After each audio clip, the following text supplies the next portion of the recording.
A man wakes up in the middle of a desert, not understanding how he got there and who he is. Suddenly, he sees an old man trying to escape the chase. The guy helps the elderly man, but he dies in his arms, having had time to name numbers 554, advising him to go to him and tell him that he got out. After burying the stranger, the man makes his way to the village. He asks the cab driver to take him to the train station, but the driver does not understand the meaning of the word. He tells him about his daughter and gives her name, 832. The guy remembers the old man and asks to be taken to 554. The man finds her at the bar and delivers a message from 93. But the woman is frightened and asked not to be dragged in. At this point, footsteps and a barking dog are heard outside, and the girl tells the man to run. He makes his way to the fire escape and sees a man in a white suit at the bottom, tossing a grenade in his hand. Then the man becomes dizzy, everything in front of him swims, and he wakes up in a hospital room where the man in the white suit calls him number 6. Later he declares that there is no New York, but that number 6 has always lived in the village, as his papers prove.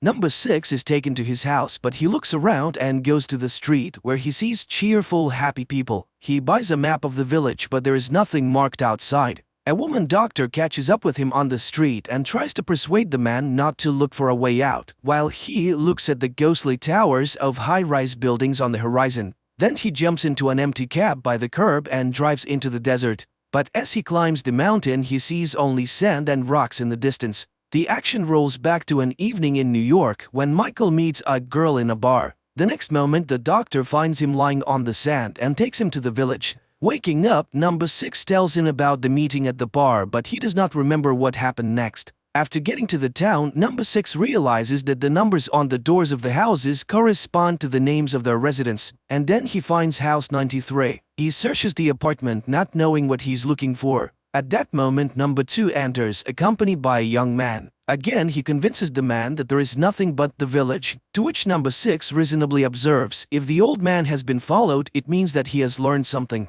Then number 6 can also get to the bottom of it. Number 6 goes to 554 again, and the girl confesses that the old man had drawings of his life before he died. Meanwhile, the cab driver and his wife receive an invitation to number 2's house, where he begins to question number 6, who at this time promises 554 that he will not come back if she tells him everything she knows. And the girl gives him a drawing of her dream, in which number 6 recognizes the Statue of Liberty, which thrills the man. It means he's not crazy. And that means that there are others who dream of getting out of here. At this time, the leader of the village, number 2, goes to his wife's bedroom and puts pills in the insensitive woman's mouth. Just then, his son walks through the door, unable to understand number 6's confidence in the existence of another place. And number 6, meanwhile, comes to the cemetery and sees a grave prepared for 93.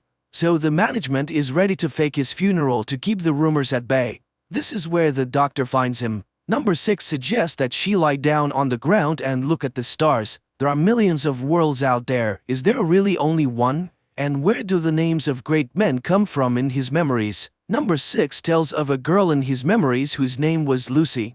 In the morning, number 6 goes to 554's bar but is delayed on the doorstep when an explosion is heard in the room. When he comes to, he finds 554, but the girl dies, having managed to pass on 93's advice to go to the towers. The man tries to get the doctor to make sense of what happened, but the woman is frightened to death and asks him not to make things worse. Number 6 goes to number 2's house, blames him for the woman's death and promises to find a way out. He runs toward the towers, but a huge white ball appears in front of him and the man faints. In his delirium, memories of a boy playing on the seashore flit before number 6. In reality, he sees a man who calls him his brother. Number 2 tries to persuade him to admit his kinship, but number 6 does not believe him, even when he shows him their childhood photographs and reminds him of the scar he suffered as a child. Number 2 convinces the man to see a psychiatrist. The brother takes number 6 to his house, where he's greeted joyfully by his nephews, and the brother's wife announces that she has cooked his favorite meals and invites him to watch the show they never missed together. Number 2's son watches his father feed his mother pills but hides, not wanting to give away his interest. Meanwhile, number 6 expresses to his brother that everything around him is fake. He does go to the psychiatrist, and in the process he remembers Lucy. Then he tells her that he saw a seagull that lives by the water, and then it turns out that there are 2 doctors. Number 6 cuts the session short. Outside, his brother catches up with him, who has figured out how to get number 6's memory back. He takes him to the garage where the man is greeted enthusiastically by his co-workers. It turns out that number 6 is a bus driver. The man gets behind the wheel and takes a tour of the village while his brother acts as a guide, showing the local sights. Meanwhile, the psychiatrist reports to number 2. Number 6 is tormented by memories of another life which simply cannot be. And then the head of the village confesses that his wife has become like this because of him, and that his son, if he recognizes his real father, can abandon him. He demands to do everything to make number 6 believe in this reality. At this time, the tour bus pulls out of the village and number 6 sees an anchor in the sand. He swerves towards it and tries to convince the others that the object is real. There must be an ocean. He has visions of the 2 boys on the beach again, and his brother leads him to an abandoned building. This is where they played as children, but number 6 does not remember it. Later, the doctor tries to prove that these are false memories. Well, is someone going to make up another reality on purpose? Michael remembers Lucy again. Why did she approach him exactly that day, the day he was fired? A new day begins where everything is as usual. Clear weather, a constant soap opera, and the bus tour, interrupted by number 2 to present his brother's family with a trip to a resort they won in the lottery. The man is overjoyed and hopes that number 6 will go with them, but questions about the sea stump the man. Meanwhile, number 6 catches the doctor looking at sketches of Big Ben and the Statue of Liberty which he has taken out of his pocket. Number 6 accuses her of spying and recalls telling Lucy about his job as an analyst at the company called Sumacor, watching surveillance tapes and collecting data on people. And when he realized he was violating the privacy of others, he became despondent. That night, number 2's son asks his father about his childhood because he cannot remember it. Number 2 advises him to put all doubts about his family aside, while number 6 has a dream about his brother entering the water, ignoring his cries. Later, he leads 313 to the ruins because he feels a strange connection to the place. And then, following his memories, he finds an old box with a note he wrote as a child. The doctor considers it proof that the village is real, but number 6 claims it is a trick, though he has his doubts. Michael has another flashback. He was explaining his reasons for leading Sumacor to Lucy when she suddenly admitted that she too worked for the firm. She told him that he shouldn't count on the stalking to stop after his dismissal. That same day, number 6 is stopped on the street by a woman on the tour bus. She once heard the sounds of the ocean in the desert. Together they drive to the desert, but no matter how much they walk across the sands, the woman can't find the place. Number 6's attention is distracted by a bus on its way to the resort. The man rushes to the village where his brother's family is waiting for him at the bus stop. When number 6 finally arrives, they decide to take the work bus to the resort. On the way, number 6 notices the towers and heads toward them. But images of despair flash before his inner eye when his brother is lost in the ocean. The man screams at the foot of the anchor. The vision changes. Number 6 is now tied to a pole, and number 2 puts a grenade in his mouth. There is an explosion, and number 6 regains consciousness to the screams of his brother, who begs him to pick himself up. Confused, number 6 apologizes for his behavior and is ready to accept 16 as his brother when he suddenly confesses that he's not. He has been forced to lie. He doesn't know what they want, but it has something to do with the other place, and he fears for his life. But number 6 promises that together they can stand up for themselves. 16 joins number 6 and the winking woman in search of the ocean. When they finally find it, 16 happily runs into the water. Number 6 remembers his brother's disappearance and asks him to stop, but a huge white ball appears out of the water and the man disappears. Number 6 tells 313 about it, and they go to the place together. But instead of the ocean, there are sand dunes in front of them. He returns to tell his family the news of his brother's death, but people are absorbed in the show. Number 6 screams in despair and is taken away by clinic workers, where number 2 comes and feels sorry for the man who has lost control of himself. He refuses to wear the number instead of his name, but cannot remember his real name and agrees to be number 6. Later, number 6 meets a man who takes him to number 2 for an important conversation, while 313 realizes he has been dreaming and tries to sketch out what he saw. In New York, Lucy tries to leave Michael's apartment, but he grabs her and demands that she tell the truth about why he's being followed. Number 2 introduces to Number 6 village spy named 909 who is searching for those who dream of the other place. He suggested the men work together for it benefits them both. One will do the job, the other will satisfy his curiosity. 909 tells him that the cell agents do not know about each other and it is likely that someone is watching them as well. While they are assigned to number 1955, a history teacher, one of his students has reported him. To get closer to the suspect, Number 6 takes a job at the school. Observing a lesson about the history of Number 2, Number 6 asks a question about Number 1, to which he receives the answer that there is no such thing and never has been. Later, Number 6 tries to provoke the teacher by asking questions about other places, but the teacher does not budge, saying that he's fine with everything here. Meeting with 313 after this conversation, he shares his conclusions that everyone around him lives in fear. Later, 909 and Number 6 observe the history teacher. He likes to swim and he always dines alone, which 909 finds suspicious. And to make matters worse, the teacher leads a group of runners who are prime candidates for dreamers. During this conversation, Number 6 notices 313 ahead of the running group. The next day, Number 6 holds a lesson and one of the students shows him the latest tracking machine. And he gives the students an assignment: find out who everyone is working for and what their goals are. That evening, Number 2 gives his wife black pills and she wakes up. At night, Number 6 and 909 climb onto the roof of the teacher's house and watch him with a camera.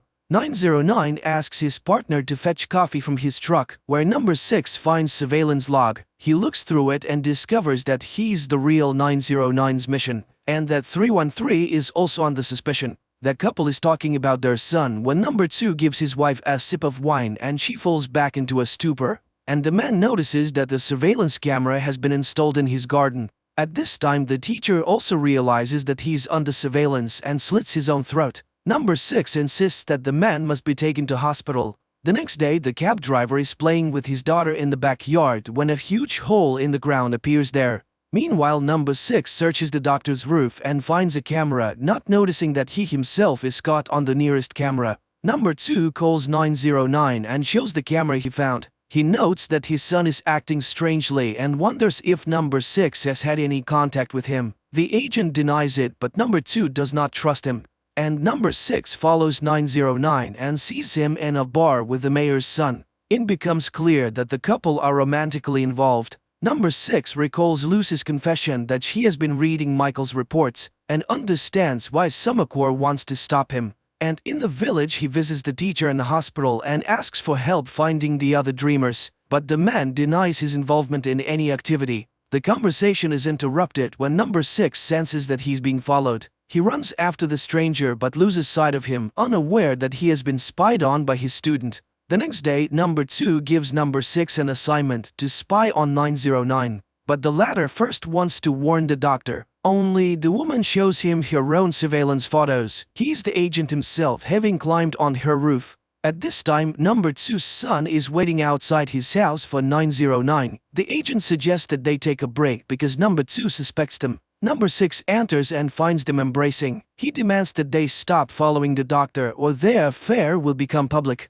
Later, the father informs his son about the surveillance and says that he doesn't trust 909. He is determined to get all of his agent's secrets out. And then Number 2's son goes to 909 with a knife. But the agent doesn't even think about resisting. He turns his back on the guy, letting him kill him. Meanwhile, Number 6 runs to 313's house, but only sees her being driven away in a black van. He runs to 909 for help but finds him bleeding out. The agent asks Number 6 to confirm that the dreams are true and dies upon hearing the confirmation. New York, Lucy tries to get Michael to admit why he quit his job, and suddenly she realizes he is already with those people. In the village, Number 6 finds Number 2's son in the bar and asks him to help find 313. Number 2's son sends him to the tunnels, a place inhabited by unmasked dreamers, passing the man off as sick 909.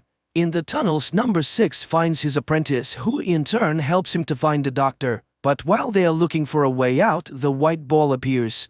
Number 6 then wakes up in his apartment as the men in the white coats emerge from his door. Meanwhile, Number 2 informs his son about the death of 909 and asks him to find up here. New York, Lucy says that she hears the name Curtis whispered on the decisions floor and insists that they go to Summercore immediately. Michael kicks her out. She writes down the number and asks him to call her if he changes his mind. In the garden of the palace, number 2 treats the student to ice cream and thanks her for stalking number 6. Then he exposes her for spying on him as well, so the girl has to go to therapy. At this time, number 6 wakes up to the voice of a woman announcing on TV that it's time for him to find a romantic couple. He goes to 313 and she explains that this is how all couples find each other. Meanwhile, a big hole in the ground is forming in number 2's yard, which he attributes to climate change. Number 6 goes to the Modern Love Bureau. At first skeptical, he is delighted when the system pairs him up with 415, a blind woman who looks just like Lucy in New York.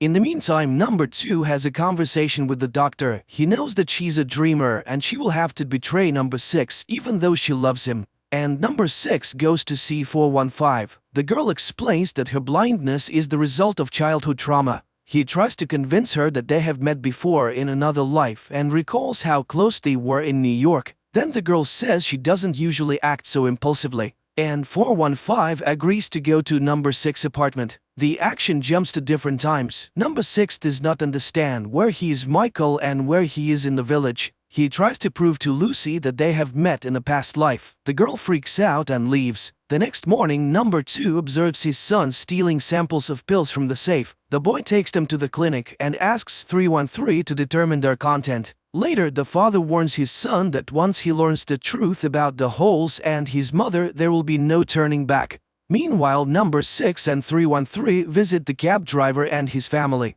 The cabbie shows them the hole in his backyard. While the adults are distracted by champagne, the little girl falls into the hole and disappears. The loudspeakers in the village announce that every house should have a pig to combat weather anomalies, as their breath is a proven atmospheric stabilizer. The hole in 147's yard is backfilled, after which number 6 goes to number 2, hoping to find out where the girl disappeared to. But he leads him to his pit and advises him to marry 415. Or to jump into the pit and find out what's in there firsthand. That night, the doctor, under number 2's supervision, injects number 6 and 415 with a hormone drug that makes people fall in love. The next day, number 6 visits 415's father and he convinces him to think about marriage. In the evening, 313 meets number 2's son and reveals the ingredients in his mother's pills. One a strong sedative, another a hallucinogen, and another of unknown origin. In the meantime, number 6 tries to ease 147's family's suffering from a missing child, while the doctor finds herself in number 2's bedroom, where she sees number 2's wife sleeping.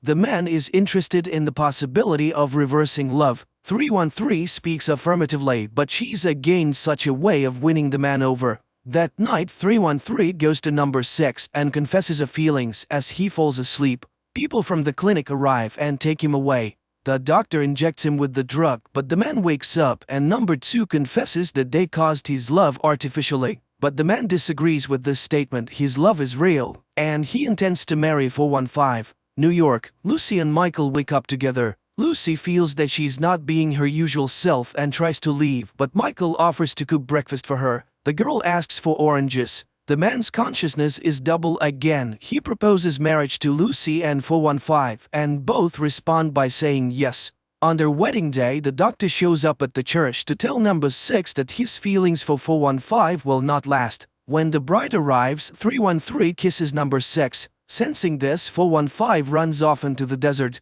Number 6 catches up with her moments before the white ball attacks. The two women take turns flickering. Lucy convinces Michael that she needs to leave because she brings danger, and 415 is knocked down by the bright flash and the wave from the ball. Number 6 calls her Lucy and tells her about their meeting in New York. She tries to deny it but eventually agrees with what he says. Number 2 brings her to the village to break his heart. Distraught, number 6 comes to equally distraught 147, who wants to jump into another pit to find his daughter. Number 6 is trying to convince him not to, and while he restrains his friend, 415 jumps into the pit.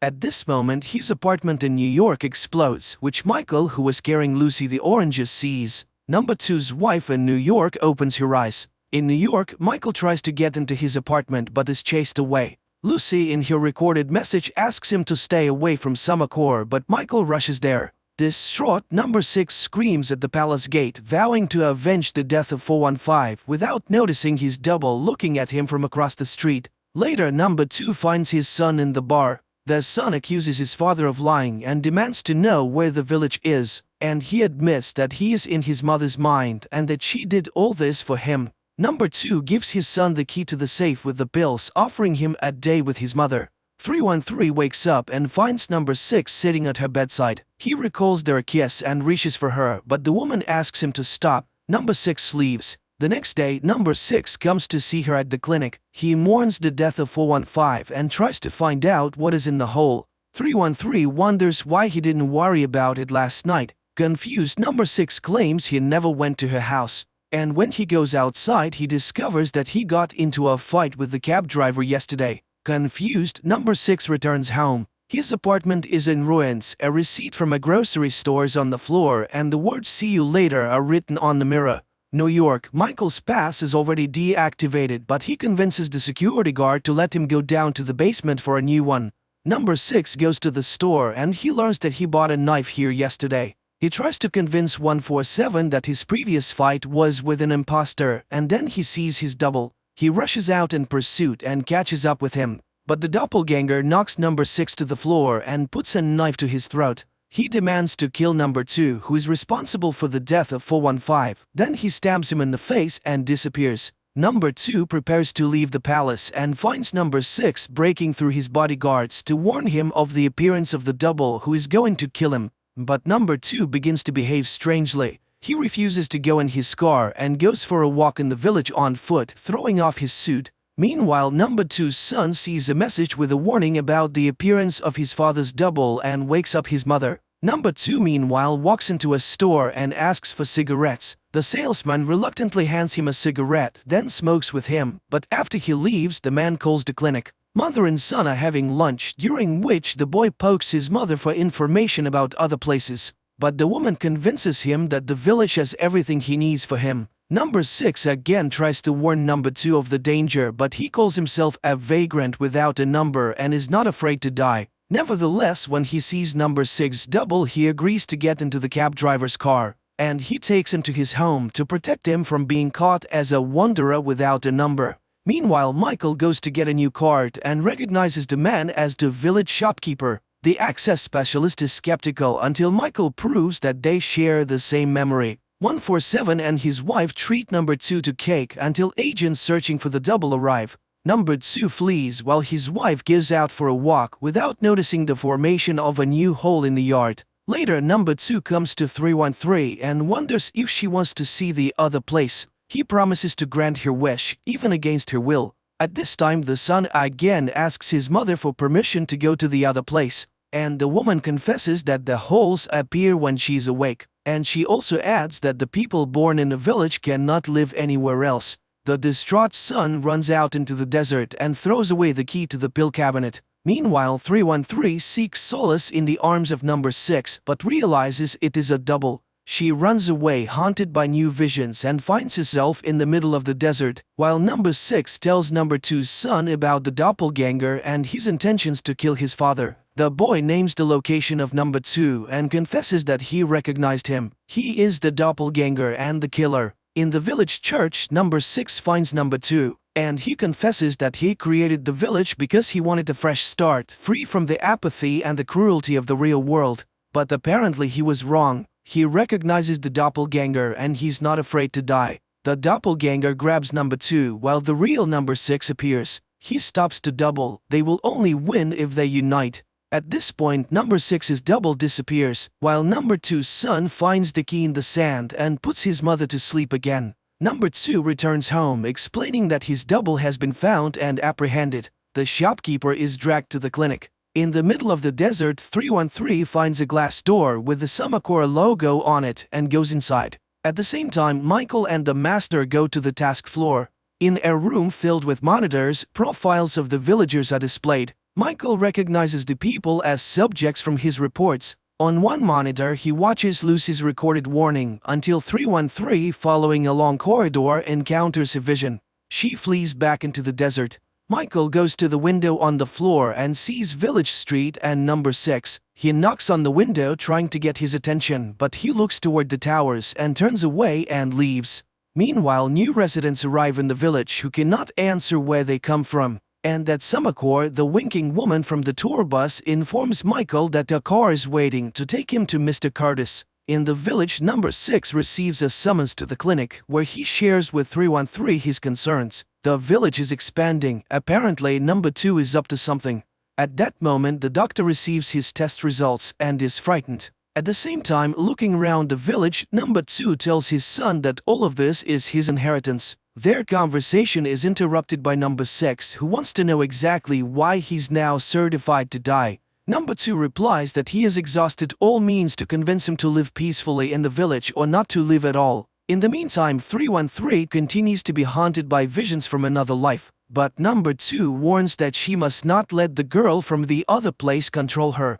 Otherwise, she will not be able to help number 6. At the cemetery, number 2's son lays flowers in the grave of his friend 909, where number 6 meets him, asking him to help everyone get out of the village. The boy claims that his mother cares for him, but number 6 warns that she's also killing all hope in him. Later, number 6 faints in front of 147, who offers to take him to someone who might be able to cure him. In New York, Michael is escorted to Mr. Curtis's car, where he recognizes the driver as 147 from the village. On the way, the driver explains that he used to be an evil man, but Mr. Curtis helped him change his life. In the village, 147 takes number 6 to the village prophet, and he tells him that the deliverance is coming, they just have to wait. But number 6 has no intention of giving up. He goes to see number 2's son, who is drinking alone. The man asks him about his mother and the pills and offers to run away with him, but the boy refuses. He has a case to finish. In the New York City, Michael visits Mr. Curtis, who turns out to be number 2's prototype, and his wife, who is in a dreamlike state. Mr. Curtis explains that the village is an experiment taking place in the woman's mind. She sacrificed herself so that broken people could have a better life, if only in her mind. At this time, number 2's son enters his parents' bedroom and strangles his mother to death.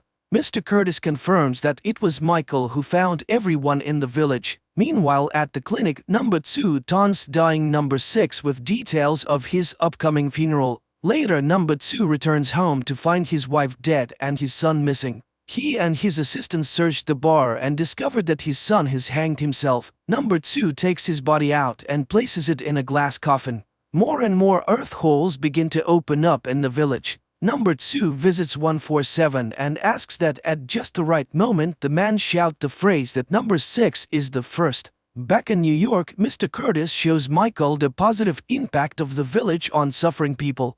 The man recognizes the inhabitants of the village, who here in real life are cheerful and contented, and yet he's convinced that people should not be helped without their consent. Mr. Curtis offers Michael the opportunity to continue the experiment and gives him a pass to the Samacor's main floor. At this time, number 2 offers 313 a way to save number 6. Number 2 finally realizes that number 6's weakest point is his humanity. He's so right that he wants to live his life according to his conscience. If she wants to save him, she must give herself to number 6. Later, he reminds number 6 that the doors are open, and he can go wherever he wants. But first he must confess that he needs the village, and it is his fear that causes the white bowl. Number 6 sees this object and, unable to confront his deepest fear, runs away. The villagers gather for number 2's son's funeral. Number 6 comes too, for his fever has miraculously passed. Number 2 reads the eulogy and confesses to the crowd that his son's death was suicide and that they are all prisoners of the village.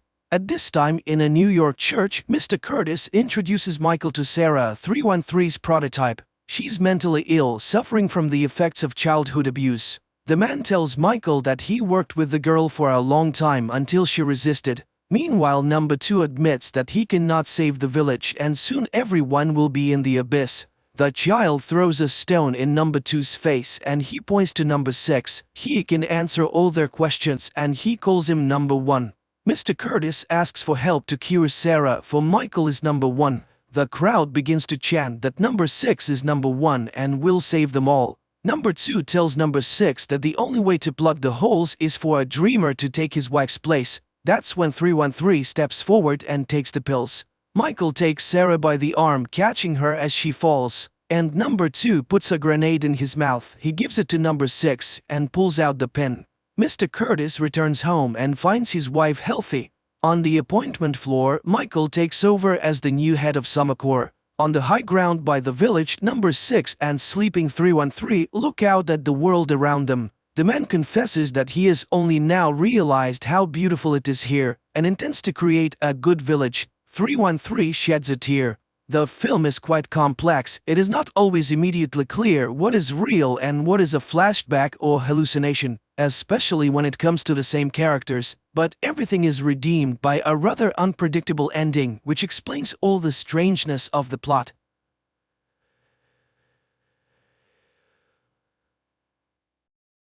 Sunny Atlanta. The 13th day of quarantine in the city is on the brink of extinction. Panic and horror surround those who have managed to survive. No one understands how it will all end, but how did it all begin? 2 weeks before the current events. An ordinary day in Atlanta does not portend anything unusual. The city is bustling with life. Elementary school teacher, Caddy Frank, brings her students on a field trip to the local hospital. At the same time, on one of the floors of the clinic, Dr. Sanders finds herself in quarantine due to an unknown illness. The woman remembers that shortly before the first symptoms appeared, she had contact with a patient from Syria who was sick. In another part of the city, Jenna also feels unwell, but not because of the virus. She is anxious about moving in with her boyfriend Alex. At the last moment, Jenna backs out and confesses to a cop that she is not ready to rush. Alex is unable to sort things out with his girlfriend because he is called to the department. There, a major meeting is being planned, where the police are asked to prepare for a difficult situation in the city. There is a suspicion that the Syrian brought an unknown virus to Atlanta and quarantine may need to be declared. Dr. Sabina Lomers speaks to the police officers. She also talks about the threat of an epidemic but assures the audience that nothing serious is happening. Another main character who will face difficult trials is Teresa. The pregnant woman visits her mother's shop, where her mother reminds her that she is expected at the adoption agency, which is looking for parents for her daughter. The reminder upsets Teresa, but her boyfriend reassures her and assures her that he has everything under control. They will run away tonight and no one will be able to take their child. Caddy's students perform for the patients, but the teacher is concerned about why Dr. Sanders did not meet them. The doctor on duty pretends not to know about the colleague's fate and does not tell the teacher about the infected doctor's condition. Caddy begins to suspect something strange is happening soon. When they were about to leave, the doctors announce that the children will have to stay a little longer. The hospital is under quarantine and everyone must undergo a thorough check. Dr. Lorms arranges a secret meeting with Alex and asks him to take the situation under personal control. She admits that she has extensive experience but has never encountered such a virus before. According to the expert, the danger threatens not only Atlanta but the entire world. On-call officers are sent to the Zero patient's home, from where the doctors believe the epidemic began. Cops protect themselves as much as possible with shields and gloves and convince the patient's relatives that they should also take safety measures. The boy is in serious condition and is taken to the hospital despite his attempt to escape. Caddy realizes that her son and his friend Thomas have run away. The teacher goes in search of the boys just as the Zero patient is being brought in. The woman notices the patient but refuses to leave the corridor until her students are found. Officer Jake Riley volunteers to help Caddy. Together they search for the missing boys, and the pair witnesses an even more terrifying sight: the bodies of Dr. Sanders and her fiancé. Fresh news reports indicate that the situation has worsened. The Zero patient died after a severe period. The cops also learn about what happened to Dr. Sanders. But more frightening to the police is the fact that all the emigrants' relatives were also infected. This means the virus spreads very quickly and kills the host within 48 hours. Caddy finds the boys in a rat lab. It seems the danger is over, but the doctor informs her that the quarantine is extended for 2 days and no one will be able to leave the hospital earlier. During the report, Dr. Connor informs the police that they have identified the virus. He assures them that traces of the pathogen were found in the Zero patient's personal belongings, and it all looks like an attempt to deliberately cause an infection. Teresa arrives at the train station to leave for her boyfriend's relatives, but unexpectedly, the train refuses to take new passengers and passes by. Upon learning that Jake is locked in the hospital, Alex directly asks Dr. Lorms about what is happening. The expert admits that a border is being established around the area that cannot be crossed for several days. By evening, panic begins in the city. People are surrounded by an iron fence, and many find themselves separated from their loved ones. Teresa learns that she and Xander are also on opposite sides of the cordon, and the girl will have to decide what to do next. Despite the measures taken, the number of infected continues to grow. At night, experts conduct an autopsy on the Zero patient and discover that the virus affects all vital organs. Furthermore, there is evidence that it takes only 48 hours from infection to the end. There is no chance of recovery, and if a vaccine is not found soon, the world faces serious trouble. Alex manages to contact Jenna and asks her to stay in a safe place. The girl decides to lock herself in her office. Returning to her mother's shop, Teresa calls Xander and tells him that she is okay. Despite this, the boy promises to find a way and get to her through the dangerous fence. Jenna is joined by her colleagues who did not manage to leave the city. Meanwhile, the girl's fiancé receives a warning that he should not break the rules due to personal attachments. Jake is asked to help the doctors sort through the belongings of the sick to find their relatives. Examining the Zero patient's mobile phone, the guy notices a frightening detail. A day before his death, the young man communicated with a blonde woman who had not been known about before. Jake immediately reports his findings to his colleagues, and the department decides to send a squad to search for the stranger. The police find the blonde's address, but her parents say she has not been seen since yesterday. Another emergency meeting is called, and everyone is ordered to find the girl within hours. While waiting for the doctor, Caddy listens to a news broadcast talking about the Zero patient and the doctors who contracted the virus from him. For the first time, the woman notices discrepancies, but her thoughts are interrupted by Dr. Connor, who assures the teacher that everything will end soon and she and the children will be able to go home. Leaving, Caddy still decides to ask about her suspicions. She was surprised that Dr. Sanders died before the Syrian who supposedly infected her, but Connor avoids answering, muttering something about differences in immunity. Jake is sent to find the girl, and the authorities hope to hide the fact that the infected person is behind the fence. But it is no longer possible to help the blonde. The cops find her in serious condition in the apartment of old friends. The blonde and her friends are taken to the quarantine zone. But Lorms admits to Alex that the situation is too serious. The virus spreads faster than they could have anticipated. Alex calls his fiancée to reassure her, but he does not dare to tell her what the city is facing. The police have been ordered to strengthen the cordon and use weapons in case of violations. More people with symptoms of infection continue to arrive at the hospital. Among them, Jake sees many children, but the doctor says that this is not the worst. The hospital is running out of free beds, and soon there will be nowhere to isolate the sick. In addition to the bad news, the officer has an unpleasant task. Connor asks him to cremate the bodies to prevent outbreaks of other diseases. Another problem for the authorities is Leo Green, a local journalist. He continues to publish panic-inducing videos, and Lormes instructs Alex to stop the provocateur. The cop tries to negotiate with Leo, but the journalist is sure that the authorities are hiding something, and he must get to the truth. A few minutes later, a new video from Green appears online, this time attracting the president's attention. Jenna's colleagues realize that they will not have enough food until the end of the quarantine, and the men decide to go to the store. The girl does not like this idea, but the majority votes to take the risk. Teresa's mother also takes the situation lightly. The girl sees her mother raising prices on essential goods to make a profit. To entertain the children, Caddy takes them to the roof. This gives everyone a chance to breathe fresh air, but the girl does not have time to relax. Thomas runs away, ignoring the teacher's cries. The girl finds the student on the stairs, next to a sick man. Drops fall on the boy, and it becomes clear that he is now infected. Thomas is sent to isolation, and the teacher blames herself. She tells the doctor that she promised the boy's father to take care of Thomas, but let him down. The men return with full bags of groceries, but Jenna does not let them into the office. She notices that her friend took off his gloves, meaning he could have brought the virus on his hands. A customer who was charged too much brings her friends. They raid the store, but Teresa's mother is saved by Jake's appearance, who received orders to patrol the city. Caddy finds Thomas's ward empty. She catches up with the boy at the hospital exit, and his father refuses to leave his son in the quarantine zone. The doctors have no choice but to let the patient go. Alex's pleas have no effect on Leo, and in pursuit of a hot story, he allows his colleagues to leave the closed area. He is not even frightened by the fact that one of the girls has symptoms of the disease. Alex and Jake manage to meet secretly on neutral territory. Both guys are nervous, but they have to work together. Leo Green tells the whole world how to leave the closed area. The police have to hold back the crowd while workers cut the ladder. This leads to serious riots, and the cops have to open fire to kill. To prevent such incidents, the government shuts down the internet and phone communication, depriving everyone of the only joy, talking to each other. Caddy accidentally enters a closed room and learns the truth about the number of victims. Among them are her students.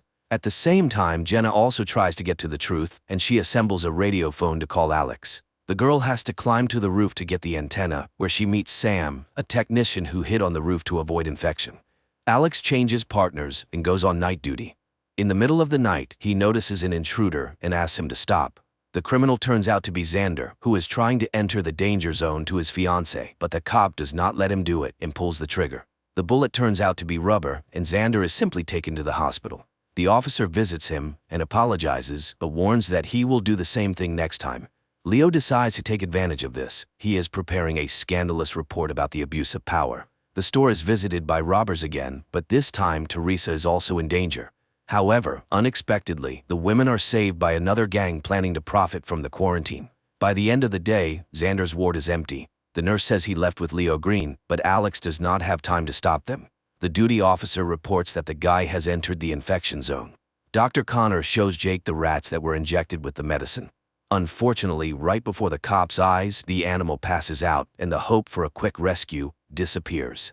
Jenna manages to call Alex, but the call lasts only a few seconds. The girl does not have time to learn anything. Leo accidentally learns about the call. He again hints to the officer that he has taken the wrong side and should think about what is happening. In gratitude for his help, Leo asks Xander to visit his friends and record a video message with them. The guy completes the task and throws the flash drive over the wall, but on it, the journalist finds evidence that his friends are no longer alive. After this, Xander finally finds his fiancée, but raiders block his way. The general panic is compounded by a new problem: hunger. People's food supplies begin to run out, and the government is forced to find a solution. Walking down the corridor with her son, Caddy meets an old man who supplies the hospital with lab rats. The woman notices another inconsistency. She saw Bert with the rodents before the quarantine, but he assures her that this is not the case. Lammers asks Alex to organize food delivery to the danger zone. The policeman asks for time to prepare, but is refused. He must do it by tomorrow without explanation. Alex has to ask Jake for help. The guy is also not thrilled with the idea, but they have no other choice. Early in the morning, the loading begins, and hundreds of people come to get their rations. The gang from the store also gathers for the distribution, and the leader orders Xander to go with them to stay clean.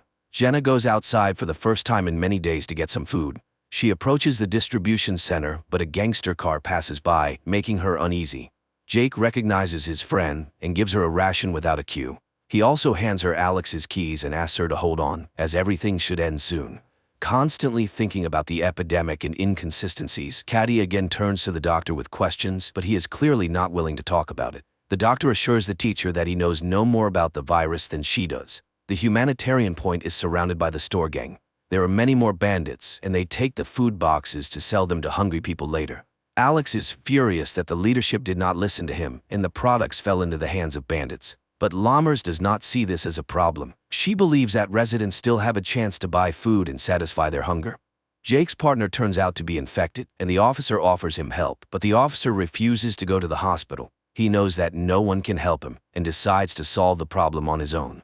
Returning to the shelter, Jenna falls into the hands of other bandits who also try to take the box. The woman is saved by Sam, whom she recently refused to let into the office, but the friends remember Jenna's recent act and, despite everything, do not let her or Sam into the clean zone. Alex and Jake meet again, and the senior partner admits that he no longer trusts the leadership. He tells his friend that, due to the robbery, he had to leave his subordinate in the danger zone. At this moment, this very subordinate calls Chief Esser and reports that their plan worked. Jake tells Caddy that she was right, something is being hidden from them. Dr. Sanders and her boyfriend had no personal belongings, but the conversation has to be postponed. Thomas's sister is admitted to the hospital, asking the teacher to find the boy. Their father died, and Thomas is left alone. Alex also begins to doubt the leadership's honesty, and he goes to Leo's house to hear his version. He finds a journalist drunk, but the guy comes to his senses and promises to help in the search for answers. Despite Jacob's persuasion, Caddy goes in search of Thomas. The gang is joined by the very cop sent by the police chief. He promises the bandits a radio phone in exchange for being accepted into the group. Thomas is not at home, but Caddy discovers her son, who secretly followed her. Quentin tells his mother that he knows where to look for his friend, and the company heads to the baseball field. The search for the truth has to be postponed. Alex is tasked with removing a man from an empty house who is preventing it from being demolished. The cop has to spend a lot of time talking about the happy past the city has lost. Teresa's mother helps the lovers escape. She gives the couple a bag of baby things and tells them to wait for her in a safe place. The company finds Thomas's things, but they are surrounded by a crowd of crazy racers. Jake has to open fire, and only then do the young people continue to search for the boy. Caddy finds her son and his friend, but they are near an infected man. The teacher is frightened, but Thomas assures her that he cannot get infected. Xander and Teresa come to Jenna's office and ask for shelter. One of the girl's friends is against the couple entering, but Jenna lets the guests in without his approval. Thomas is placed in isolation, but Caddy has hope that the boy indeed has immunity and can save everyone. During the meeting, Alex hands Jake a flash drive with a damaged file. If it can be restored, they will learn the truth, but only Jenna can do it. In return, the officer also receives a memory card with a message for the old man from the empty house. When he delivers the message, the stubborn man cannot hold back his tears. Teresa sorts through the baby things and finds the radio phone her mother stole. At that moment, the phone's owners appear at the door, holding a gun to the girl's mother's head. The company has to open the door, but the bandit refuses to take the phone and leave. He demands that Teresa and her boyfriend go with him. Unexpectedly, Jake comes to the rescue. He convinces the gangster to leave and leave the office alone. Alex sees hundreds of people moving in an unknown direction, but no one can say where they will be placed. Jenna tries to open the file, but it is severely damaged. The girl does not have time to do anything with it. New guests appear in the office, a gang wanting access to prohibited drugs. The company begins to strengthen their shelter, but the intruders find weak spots through which they manage to penetrate inside. Tony decides to take a risk. He goes down to negotiate with the criminals, but the negotiations fail. The elevator returns Tony with an axe in his back. In addition to the deceased guy, one of the attackers enters the office, but he does not have time to harm anyone. The guy is infected and collapses at the entrance to the room. Jenna finally manages to restore the file, but the girl does not have time to watch it. The power goes out in the office, and all the doors are locked. To restore power, Jenna has to leave the shelter and go downstairs. Meanwhile, the bandits almost manage to open the elevator doors, but the girl raises the switch in time. On the way back, Jenna takes the radio phone and calls Alex. Talking to his fiancée, the officer hears her being attacked. The girl manages to break free and return to the office, but the intruders do not retreat and try to cut through the door. The company has no choice but to come up with the craziest plan. Alex tries to penetrate the closed zone to help his fiancée, but he is caught by the National Guard soldiers. Jenna orders everyone to take cover, and when the psychos burst into the office, Jake activates an explosive device. A fire starts, but all the attackers are unconscious. Unexpectedly, one of them jumps up and attacks Teresa's mother. The men manage to neutralize him, but the woman is infected. Alex is arrested, but unaware of this, Jenna asks Jake to call her fiancé and calm him down. She also mentions that the phone the bandits had has a government military number and they need to figure out how it ended up in the infection zone. Teresa's mother leaves. As a farewell, she asks her daughter for forgiveness for not wanting to accept her child. More than 48 hours have passed since Thomas's contact with the infected, and the boy continues to look healthy. His DNA is implanted in rats to try to create a vaccine. Connor reports his observations to the leadership, but the boss tells the guy that they don't have time for experiments. Caddy and Jake review footage from surveillance cameras and find out that the zero patient was not the immigrant boy, but a certain Henry Burns. He came every morning to secretly meet with Dr. Sanders, and judging by the man's behavior, he knew about his illness. Dr. Connor allows Thomas to leave and informs everyone that the boy does not just have immunity, his body defeated the virus. This means that based on his DNA, they will be able to make a cure for the unknown virus. Jenna leads her friends to a church under which there are ancient tunnels. The girl plans to lead the group out of the cordon through them to safety. Alex tells Leo everything he learned from Jake, but the journalist cannot find any trace of Henry Burns. The men get the impression that the zero patient was deliberately sent to the hospital. Lammers returns Alex's badge and authority, but in return she demands that the cop take Thomas out of the infected zone and hand him over for experiments in her unit. Dr. Connor disagrees with Lammers' decision, but she rejects all objections and insists that only her laboratory can find the cure.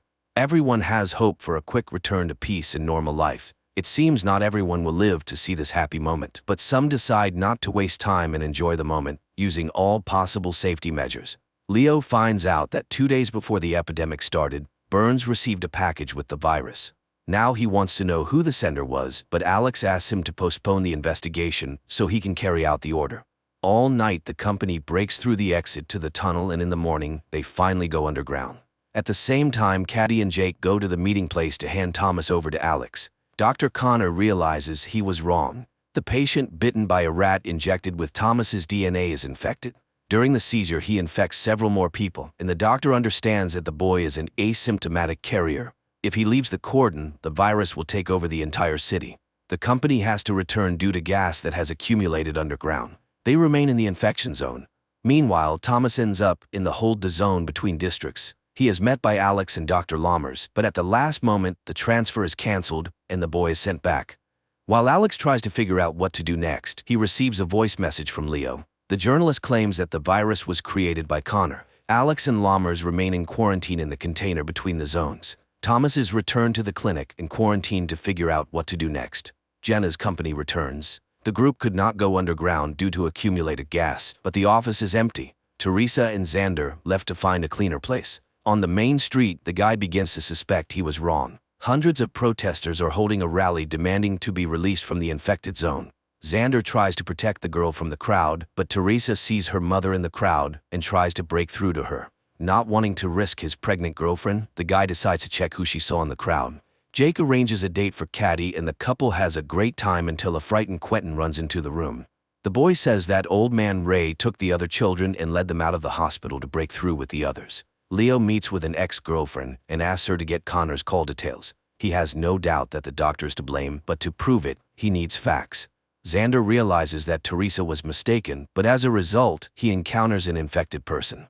The boy manages to escape. Unlike Bert, the old man has his box of medicine taken from him and falls to the ground. The street riots intensify, and a squad is sent to the danger zone. Lammers tries to stop the captain, but he does not listen to the doctor's orders, and several vehicles head through the cordon. Jake finds Ray, but the girl he took with him is not there. The old man abandoned her because of virus symptoms.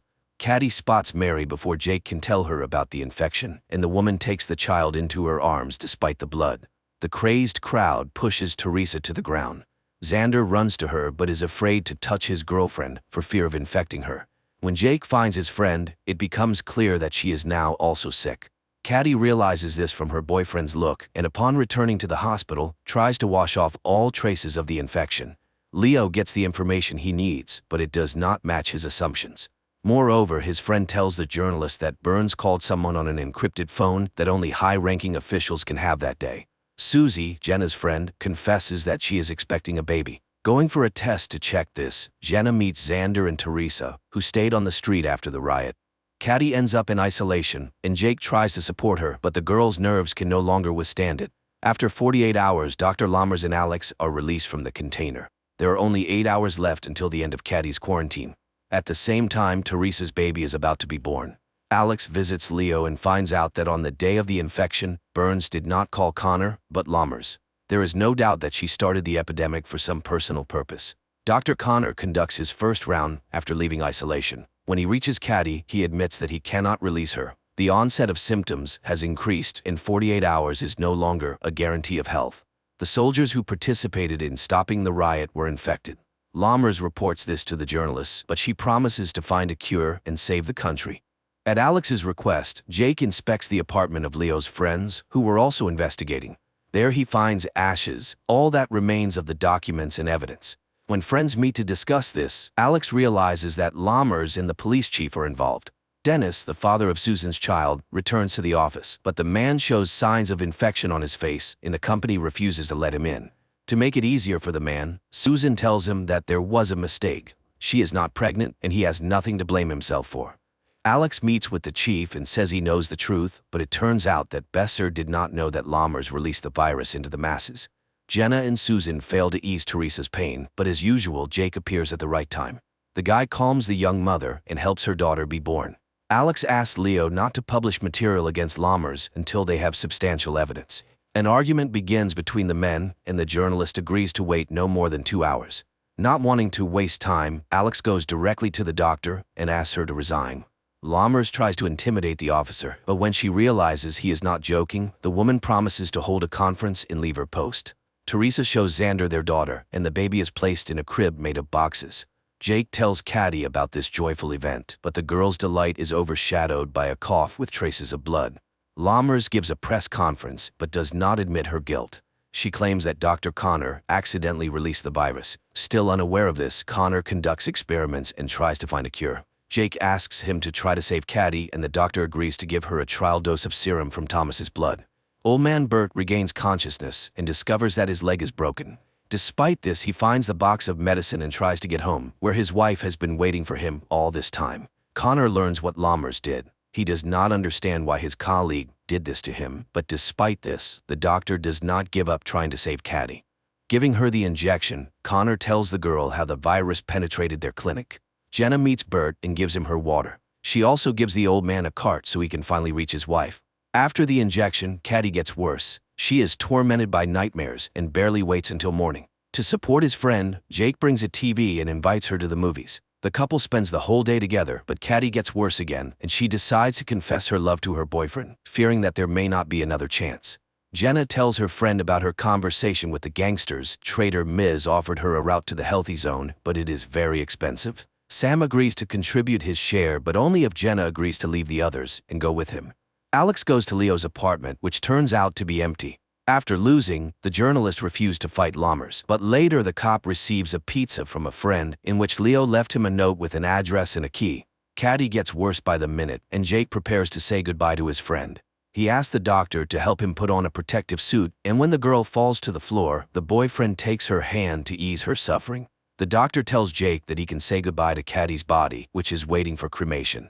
For the first time since their acquaintance, the guy manages to touch his friend's face without gloves. Jenna tells her friends about the opportunity to leave and suggests finding the money.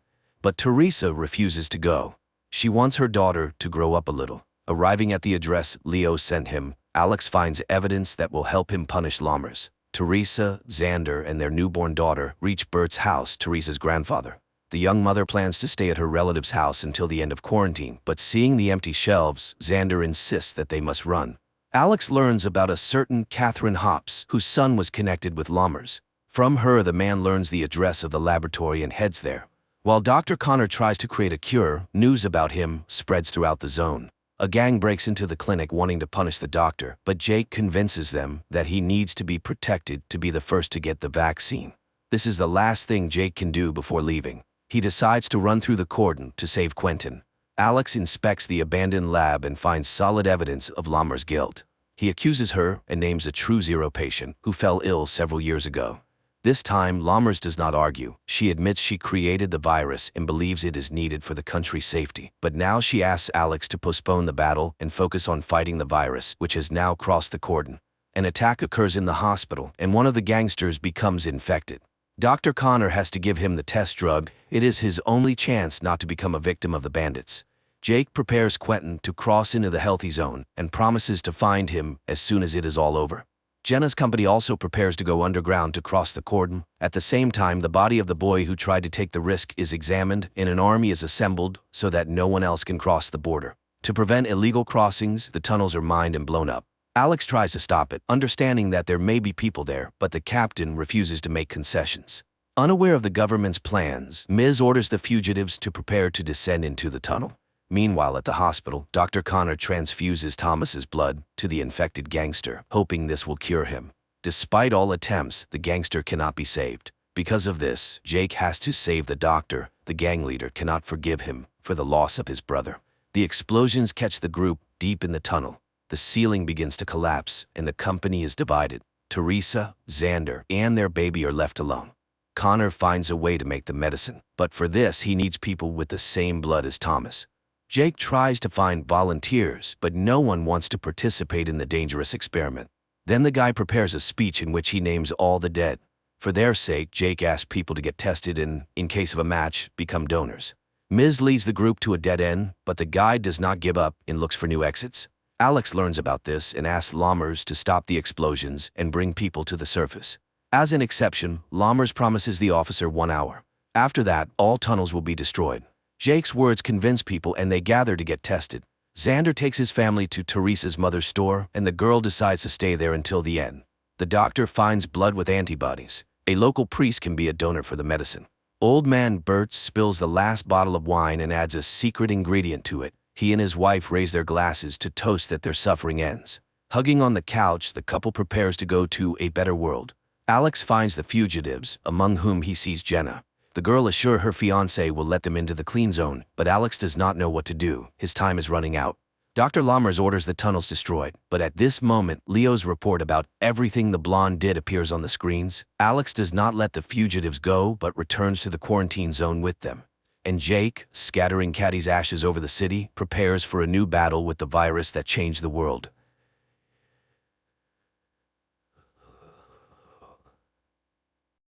Spiderhead is an ultra-modern prison that resembles more of a hotel. This is science, Jeff.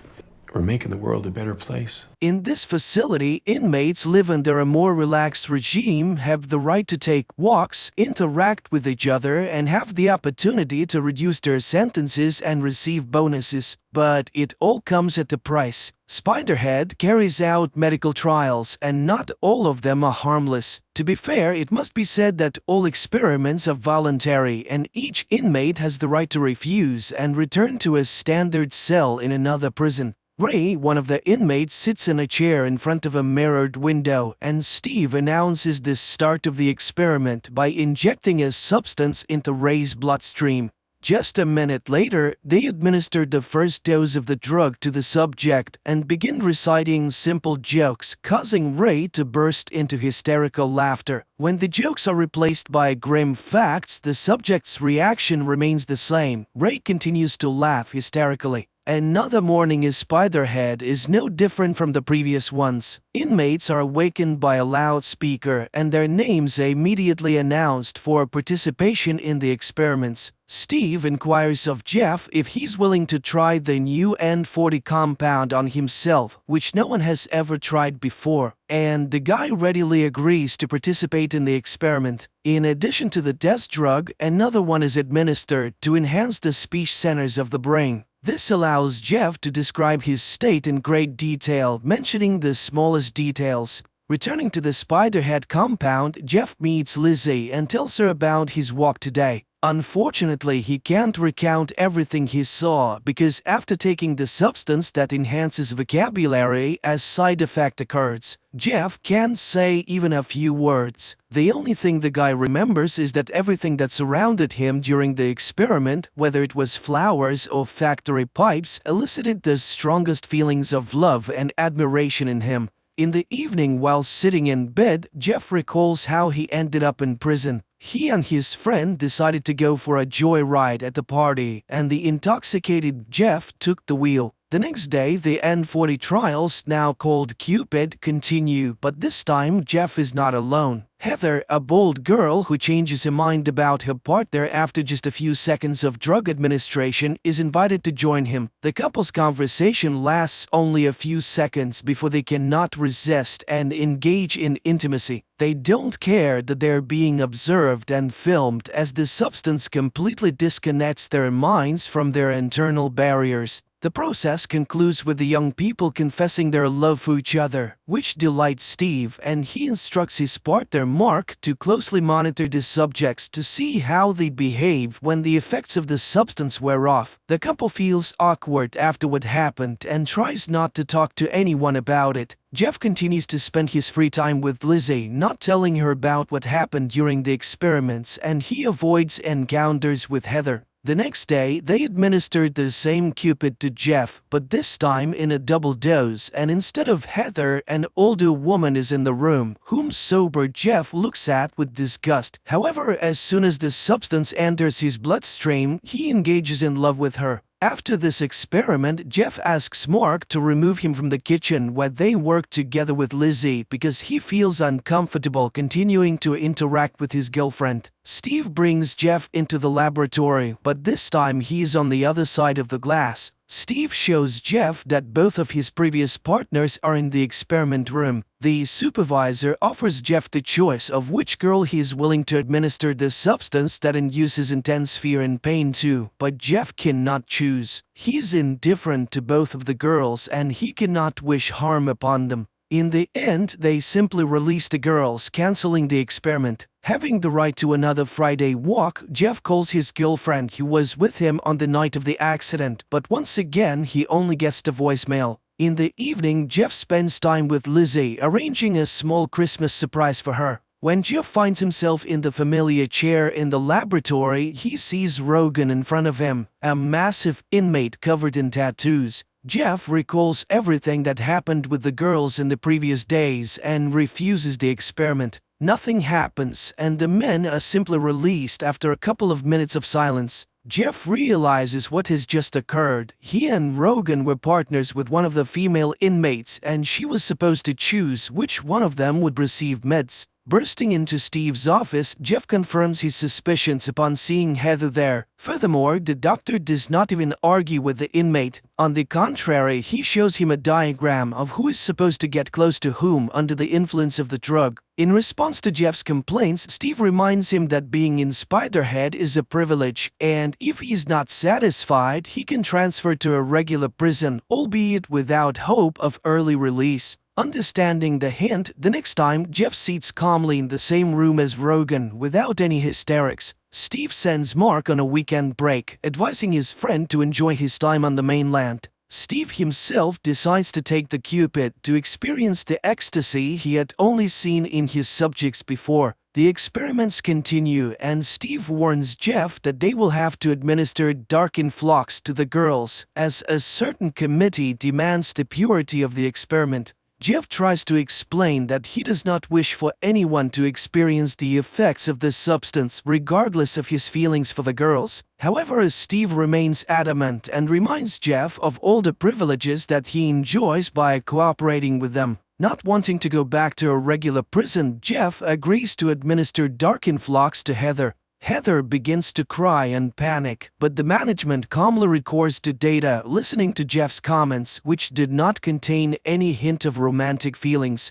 The experiment's goal is achieved and Steve plans to conclude it, but an error occurs and Heather goes out of control. She gets hold of a sharp object and frees herself from the torment caused by the Darkin flocks. While Steve and Mark are busy with Heather, Jeff notices the lost keys belonging to the supervisor and finds a notebook with records of upcoming experiments and a lottery ticket with the same numbers as the names of the meds being administered. Seeing that Steve is no longer behind the glass, Jeff manages to lock the safe and toss the keys back so that the doctor does not realize that his secret is exposed. Steve warns Mark that if anyone finds out about what happened to Heather and he has to answer for it, he will drag everyone who participated in the experiment down with him. Lizzie participates in the experiments for the first time, and the first thing they administer to her is Darkin flocks. After experiencing it, she meets with Jeff in a secluded place and shares her feelings with him.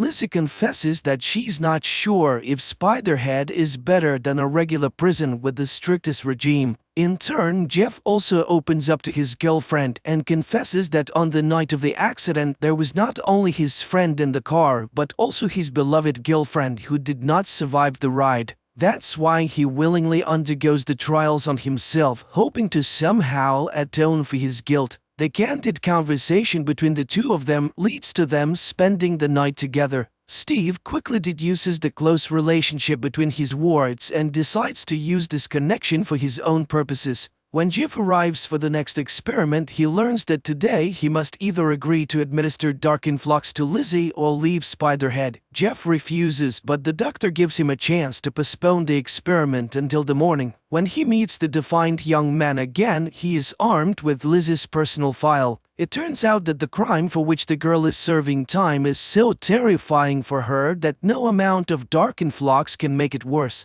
Steve watches with pleasure as Jeff adjusts the dosage scale to the maximum. However, it quickly becomes apparent to him that Jeff intends to experiment on him, not on his girlfriend. Mark, realizing that he has also fallen into Steve's trap with the inmates, decides to rectify the situation and hands the remote control to Jeff. The inmate receives all the necessary information from Steve and persuades him to open the main exit so that he and Lizzie can leave the prison. But the manager grabs the remote control and administers the maximum dose of Darkin flocks to the girl, causing her intense suffering. He then smashes his cell phone to prevent anyone from canceling his command. The couple manages to free themselves from the effects of the meds and run out of the laboratory. At the same time, Steve announces over the loudspeaker that because of the fugitives, everyone else will be sent back to prisons where their comfortable lives will come to an end. Jeff and Lizzie become the targets of a manhunt. Dozens of hardened criminals, including the massive tattooed Rogan, plan to deal with the couple who deprived them of all the privileges of the facility.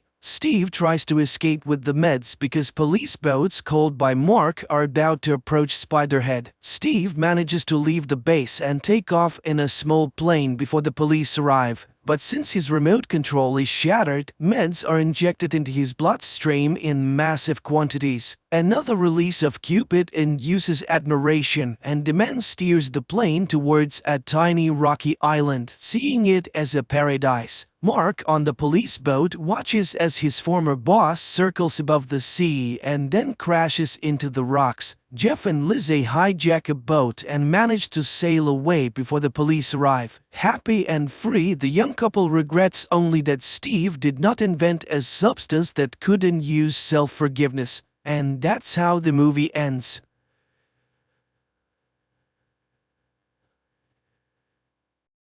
The creation of the International Space Station served as a symbol of the establishment of relations between the Soviet Union and the United States of America following the end of the Cold War. This unique scientific research center, located in Earth's orbit, has become a facility for solving tasks in the most extensive areas, from medicine to the technology of producing new substances and materials. Moreover, astronauts from different countries, regardless of the relations between their states on Earth, coexist on board. People are delivered to the ISS via the Soyuz space shuttle. One day, biologist Kira and engineer Christian are sent to the station, where 4 cosmonauts are already present. As Soyuz enters orbit, the Flight Control Center congratulates the pair, who are eagerly awaiting docking, joking about the Russian tradition of knocking on the door 3 times before opening it. Finally, the newcomers are greeted by their new teammates, American Gordon and Russian cosmonauts Nika, and brothers Nikolai and Alexei. Kira is amazed by the weightlessness and has to adjust to this new way of existence. Despite the language barrier and cultural differences, Americans and Russians get along well. Nika teaches Kira new Russian words commonly exchanged on the station. Then the woman is settled into her section. Gordon shows ways to get comfortable for the night. Personally, he sleeps in a bag, but some prefer a free flight. The woman immediately gets to work, placing the mice she brought with her into cages. Alexei helps her and explains that they also had many mice, but they cannot live in space as there's nothing for them to hold on to. In the evening, the astronauts have a festive dinner where each shares stories about their place of birth and they sing popular songs together. The only rule on the station is not to talk about politics.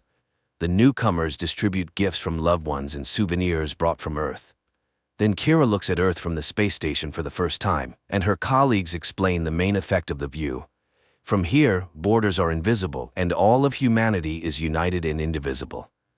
Later, Nika helps Kira get ready for the night, as the first night is the hardest. But in the morning, the woman wakes up in excellent spirits, which is spoiled when she sees the mice in poor condition. Distraught, Kira looks at Earth and suddenly notices numerous flashes in the United States. She calls the others, and people realize that a nuclear war has started on the planet. Gordon orders everyone to immediately leave the dome and closes the shutters. Communication on board the station is interrupted, but everything works in normal mode. Then Gordon receives a written message from Houston stating that an act of aggression has occurred between Russia and America, and he must take control of the station by any means necessary. Later, he discusses this message with Kira and Christian, who suspect that the Russians received a similar order from their government. Nevertheless, people decide to wait at least a day before taking any action. But then, Nika reports a problem with the thrust. It turns out that the station is in too low an orbit and could fall to the Earth's surface unless the center makes system adjustments. The first tension among the astronauts begins to arise, as each thinks of their family left below. Nikolai informs the crew that the radio may not work because the antenna outside the station is broken, and it can only be fixed manually. Gordon goes out into space. Nika helps him put on his spacesuit and kisses the man goodbye, making it clear that their relationship is more than just professional. Once in open space, Gordon sees Earth engulfed in flames and asks Kira not to let anyone near the windows. Then he begins his work. To distract her colleague from negative thoughts, Kira asks Gordon about his relationship with Nika.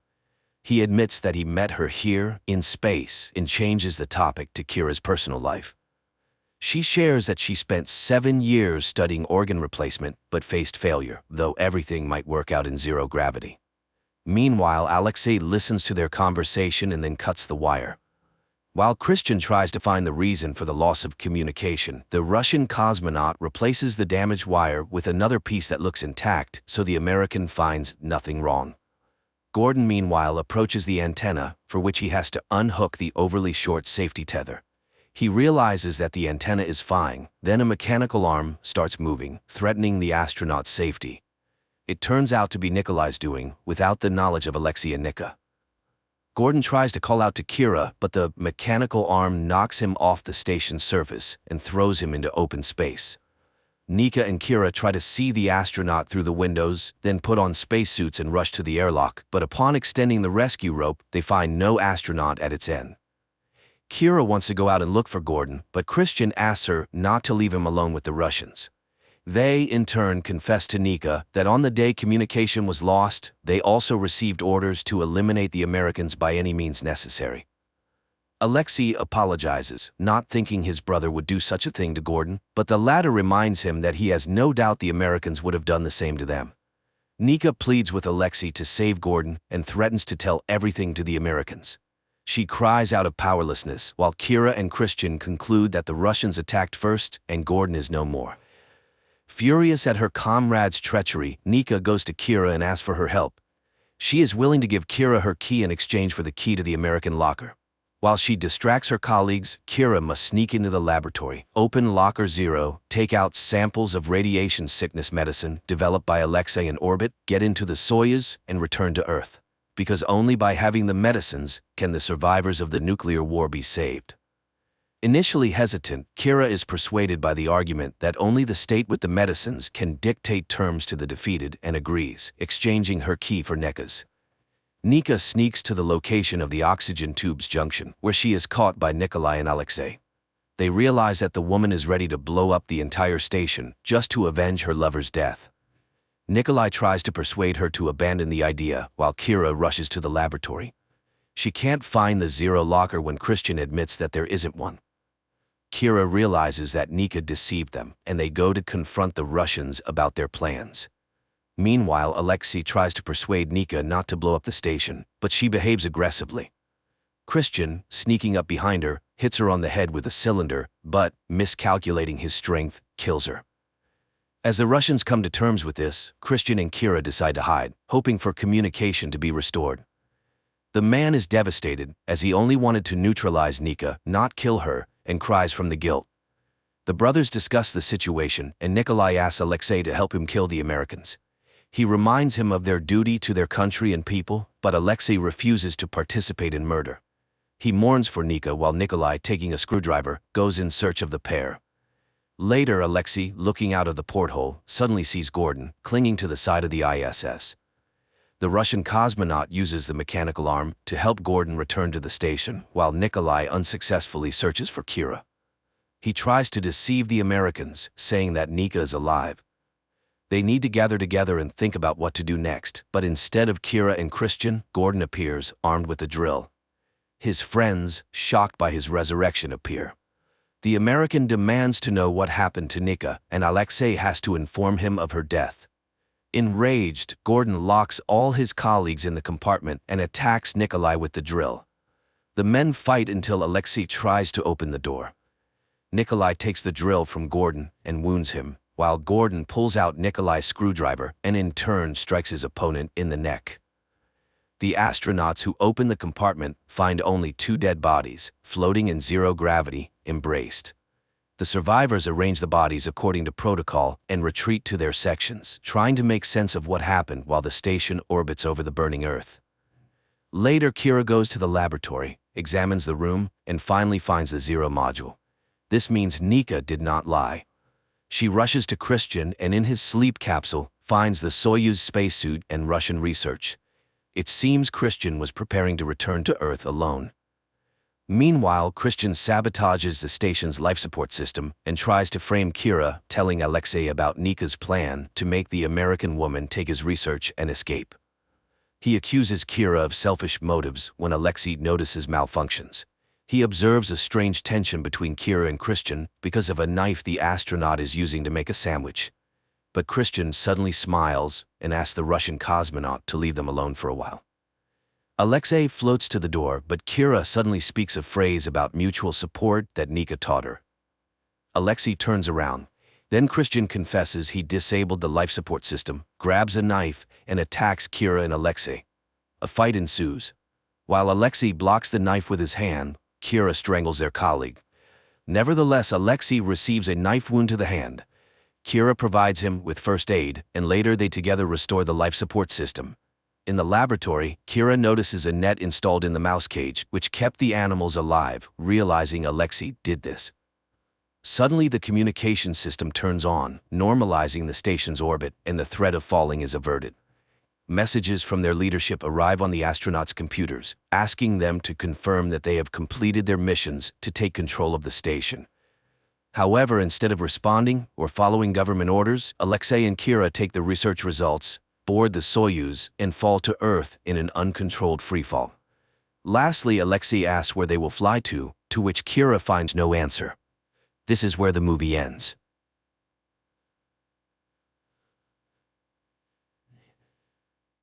One day, oceanographer Tom's family, his wife Julia and 2 children, Cassie and Ben, set off on a yacht trip in the Caribbean Sea. While Tom and Ben are busy fishing and Cassie is absorbed in her gadget, Julia goes for a swim. Suddenly, something unsettles her. Julia looks around, but the sea remains as calm as ever. However, she feels a distinct sense of dread, as though something large and dangerous is circling around. At the same time, the instruments on the yacht start acting strangely, but Tom, preoccupied with fishing, pays no attention to them. Meanwhile, Julia feels worse and eventually begins to drown. She screams, but the family doesn't hear her. The water seems to shift and pull her farther from the yacht. As the situation becomes critical, Tom finally hears her voice. He rushes to the helm, and the yacht moves toward the distant Julia. Tom dives into the water. With the children's help, they pull her aboard and revive her. Tom is angry, as he always asks that swimmers notify the others when going into the water. Julia apologizes and the incident is soon forgotten. Besides, the family has a reason to celebrate. Today is their son Ben's 13th birthday. Tom lights the candles on the cake and everyone congratulates Ben, who receives gifts, while Cassie takes a group photo of the happy family. At that moment, Cassie's boyfriend calls her. He asks her about the swim, but suddenly a sudden and intense storm begins in the background. Cassie is worried, but her boyfriend reassures her that he's safe. The connection cuts off.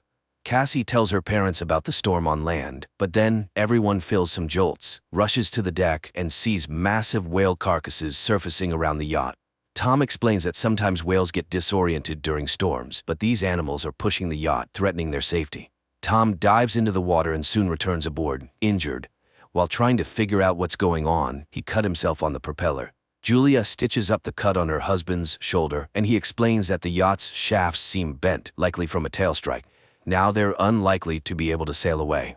Later, Cassie tries to re-establish communication, but there's no signal.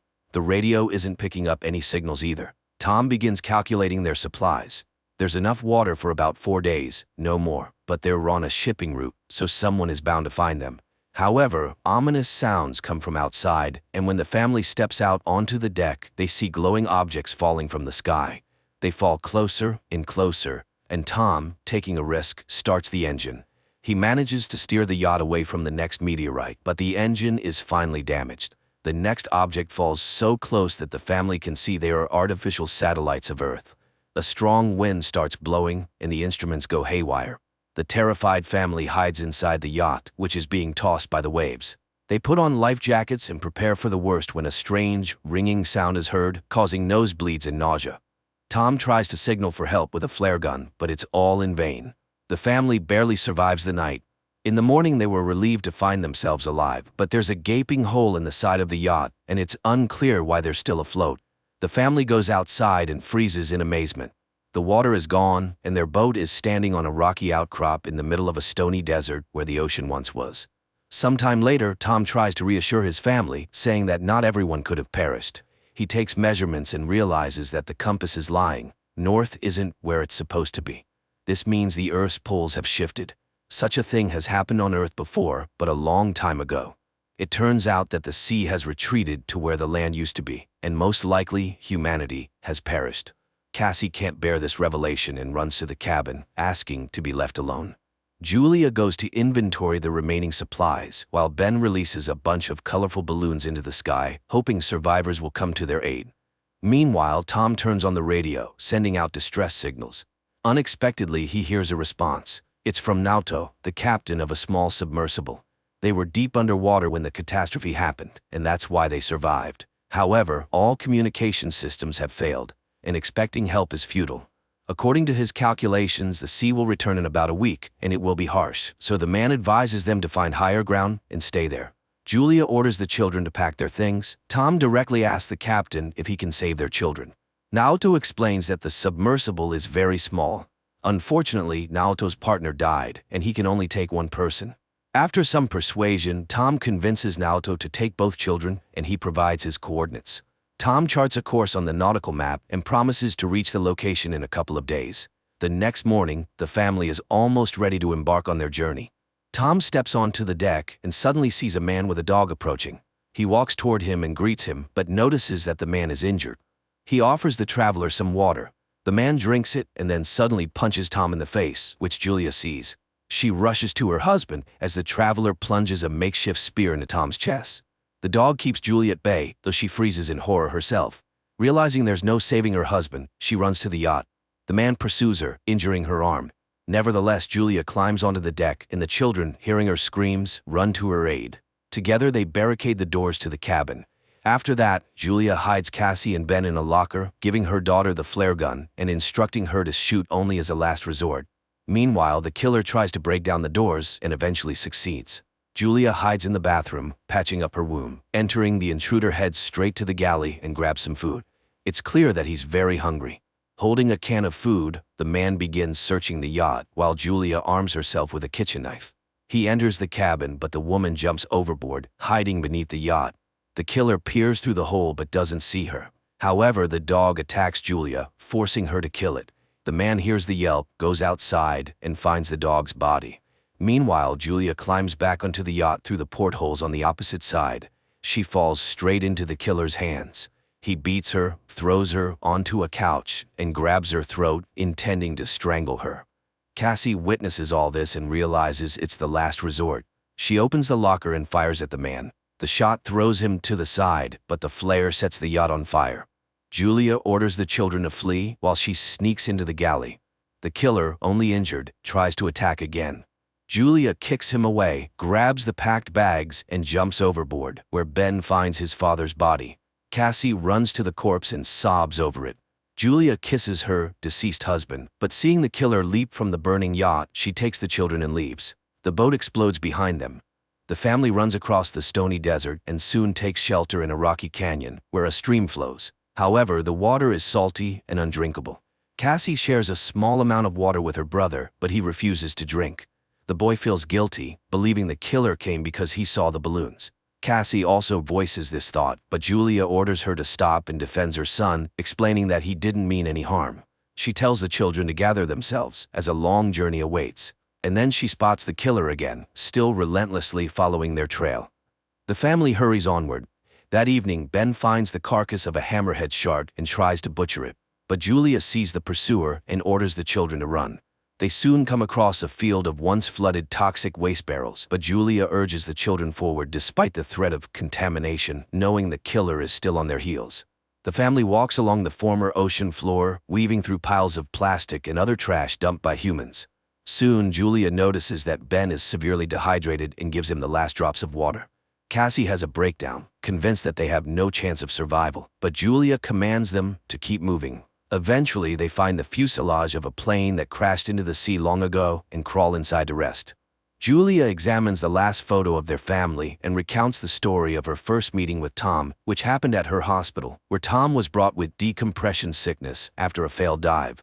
The children weep, remembering their father and saying their final goodbyes to him. At night, Cassie is awakened by a noise and steps outside to sit near the plane. Out of the darkness, the killer approaches her, unaware that the girl is acting as bait.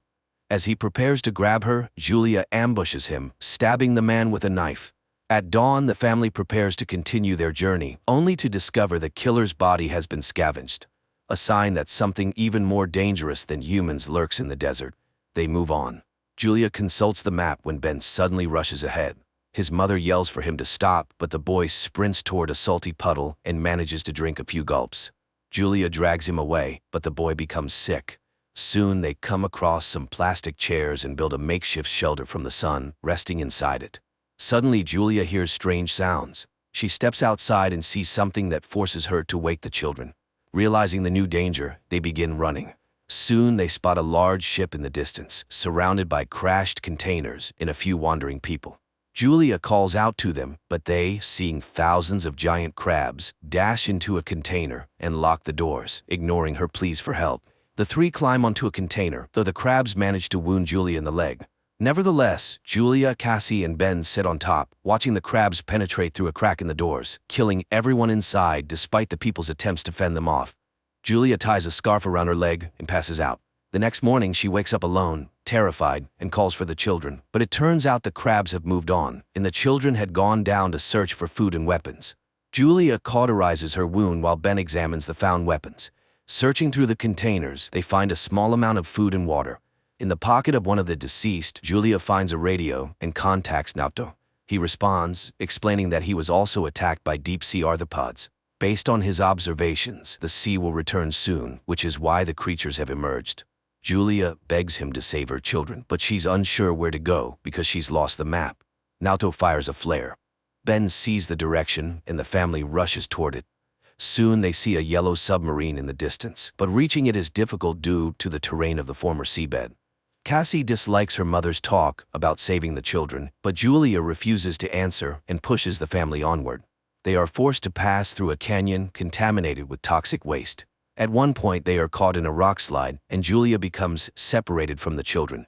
She orders them to continue, and when Cassie refuses, Julia pleads with her to save her brother. Cassie and Ben make it out of the canyon and reach the submarine, but inside, there's no one. Suddenly, Naoto, badly wounded, emerges from behind the boat. He admits that he has no chance of surviving and orders them to climb aboard, but Cassie goes back for her mother, who is fending off the emerging crabs. Her bullets nearly depleted, Cassie climbs the rock barrier and extends her hand to her mother. They manage to reach the submarine just as the crabs overrun Naoto, who dies in their claws. The family climbs aboard, and just then an ocean wave crests over the horizon. The water lifts the submarine and drags it across the rocks, and as Julia watches everything that happened over the past few days flash before her eyes, she passes out. When she awakens, she finds the vessel at a standstill. Julia opens the hatch, and the family emerges to find themselves in a ruined city, carried there by the wave. Despite a great concept, the film failed to make an impact, largely due to the many mistakes made by its creators.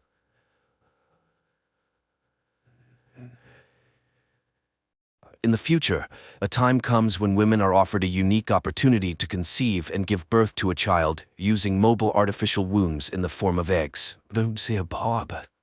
Say a baby. You're completely tuned to the odd, near-future scenario. A young woman wakes up in her apartment. Her home AI immediately activates the coffee maker and informs Rachel of the good news about the improvement in her digestive health. It suggests an appropriate outfit for the day and reminds her of her visit to the capsule center.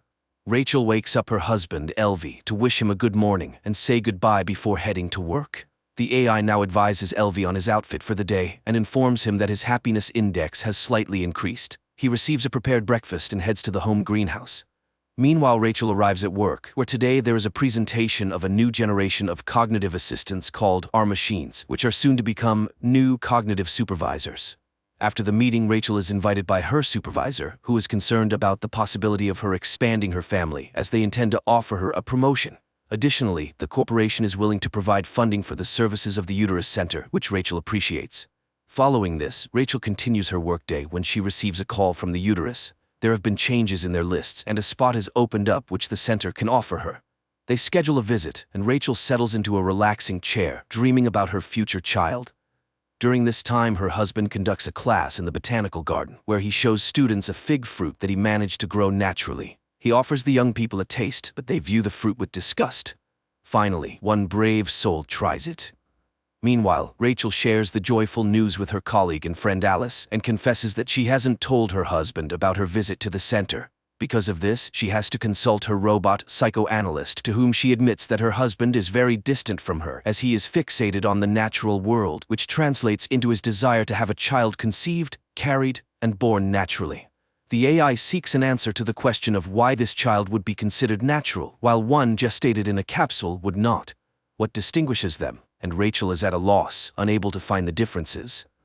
Later, she and her friend go out for lunch, and while inhaling the pleasant aromas, Rachel agrees that she should talk to her husband about everything. She finds her husband watching a relaxing program, and he talks about his day.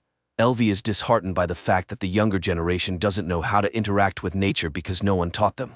At some point, people decided that nature was just a commodity, and that's when everything began to fall apart.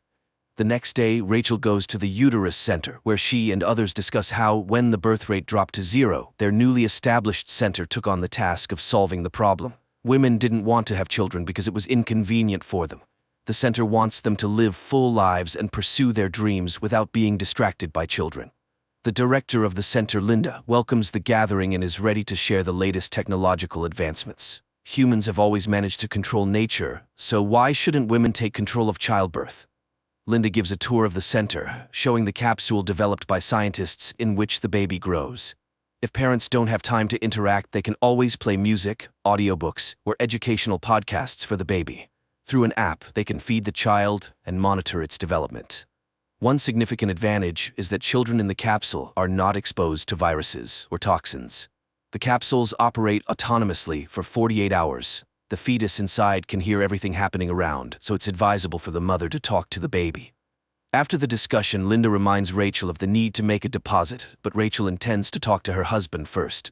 Upon returning home, she confesses her intention to Elvie to have a child with the help of the uterus center, which upsets him. Not only did she make such an important decision on her own, but she also went to the center without him.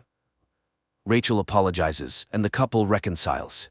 Rachel suggests to Elvie that they talk to Alice and her husband, and the family goes to visit them. Alice enthusiastically discusses the opportunity for women to have a child without experiencing pain, suffering, or body changes. Meanwhile, her husband demonstrates a special belt for carrying the egg capsule, to which Elvie looks quite skeptical. He categorically refuses to hold the capsule. At home, he can't shake the feeling that the egg is made of plastic. Rachel assures him that the child will perceive it as a real maternal womb, but Elvie remains unwavering. It's hard for him to accept that the child will be packaged in plastic. The wife suggests that he visit her robot psychotherapist. Although he initially takes offense at this advice, he eventually decides to go. However, after listening to the AI's advice, the man realizes that they completely misunderstand each other.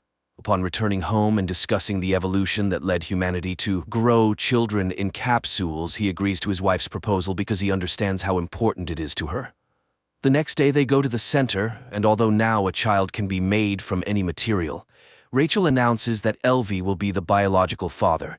She allows nature to determine the child's gender. Linda leads them to a room where on a large screen, future parents can witness the moment of conception. Later, they are brought a container with a fertilized zygote so they can admire it. The couple later informs Rachel's parents about the upcoming event. Rachel's father suggests that Elvie sell his countryside house since they never go there, but the man vehemently opposes the idea. While the capsule remains at the center, the future parents continue their usual lives. The day comes when the program connects Rachel to the capsule, and even though nothing can be heard from inside yet, she starts selecting music for the baby. At one point, she tries to see the baby, but she is told that it is kept in complete darkness until 7 weeks. Then one of the capsules sends a signal. It's time for birth. Even though everything is programmed, the baby doesn't always arrive at the appointed time. Soon Rachel starts having strange dreams, which she confides to her psychoanalyst, but the AI convinces her that dreams are unreliable material for analysis. After 6 weeks of pregnancy, when the baby's heartbeat is detectable, Linda allows them to take the capsule home. For the first time, she shows them the baby. On that day, Rachel prepares the kids' room, and Elvie brings an olive tree sapling. However, his wife suggests replacing it with a hologram, and the offended husband takes the tree away, promising to plant it in their countryside house, which Rachel once again suggests selling. She just doesn't understand why they should go somewhere when they have everything for a good life here, but Elvie refuses to raise the child among plastic. The next day, Rachel meets a pregnant woman in the pool who allows her to listen to her baby's movements, filling her with delight. In the evening, she moves the capsule to their bedroom because they want to spend as much time as possible with the future child. However, Elvie feels uncomfortable with intimacy while the baby is present, so they move the capsule to baby's room. It immediately signals hunger, and the parents rush to feed their offspring. Sometime later, they go on a tour to the center to prepare for parenting. Linda shows prospective parents the play areas where children play and answers their questions. The government no longer funds education, but the center teaches programming and logic to the little ones. In one of the rooms, children engage in creative activities, or rather, a computer does the work, and the children provide feedback. One of the parents asked about the dreams the children have, but Linda reassures him. Dreams are excluded from the fetal development program because they do not carry any useful information. One day, Elvie is in his greenhouse when he hears the capsule's signal. He feeds the baby, but then decides to communicate with it, while Rachel receives a warning about her declining productivity. Her husband is trying on the capsule holder and takes pride in his success. Now he carries the capsule with him, reading books to the baby, posing riddles, showing his plants, and falling asleep beside it.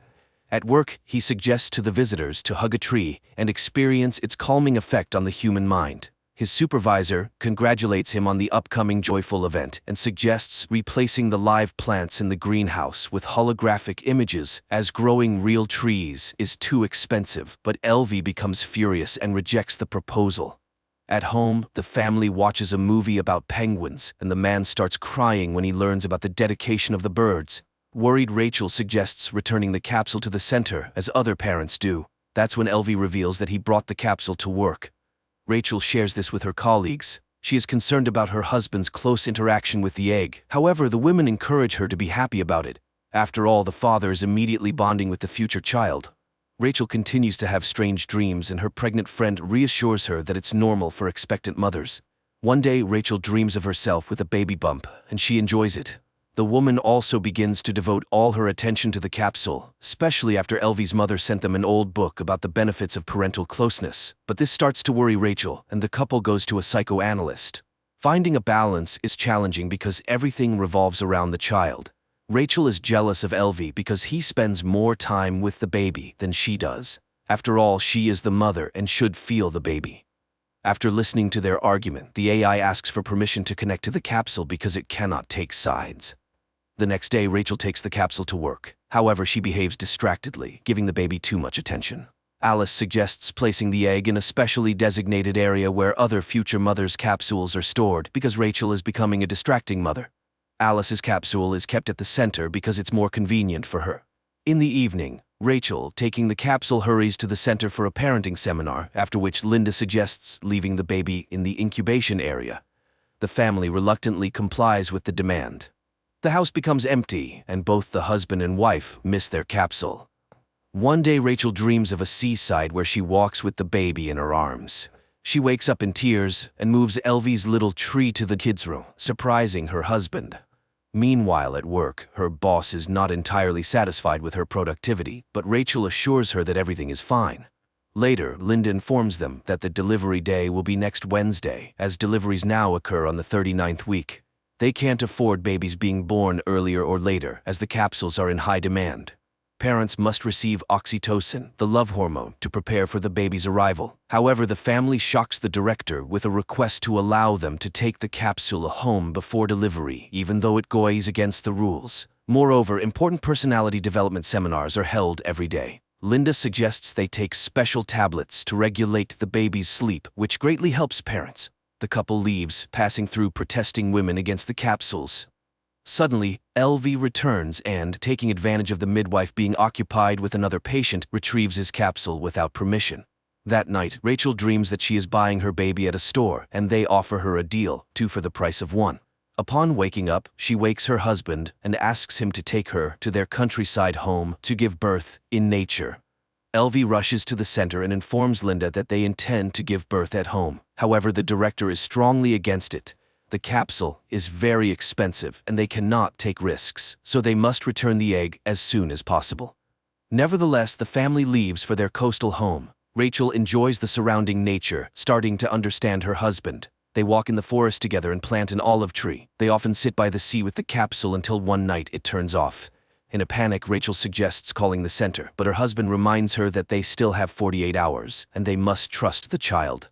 They are awakened by the onset of labor, requiring a code to be entered, but they can't figure it out. So LV grabs a hammer. He opens the capsule and retrieves a beautiful, healthy baby. The happy parents embrace him. Early in the morning, Rachel puts the capsule in a box, takes it to the post office, and sends it back to the center. She then returns home where her husband and son are sleeping on the bed. The creators of the film portrayed the absurdity of a possible social evolution quite delicately. Nothing terrible happened. People just became so lazy that they forgot about the joys of life.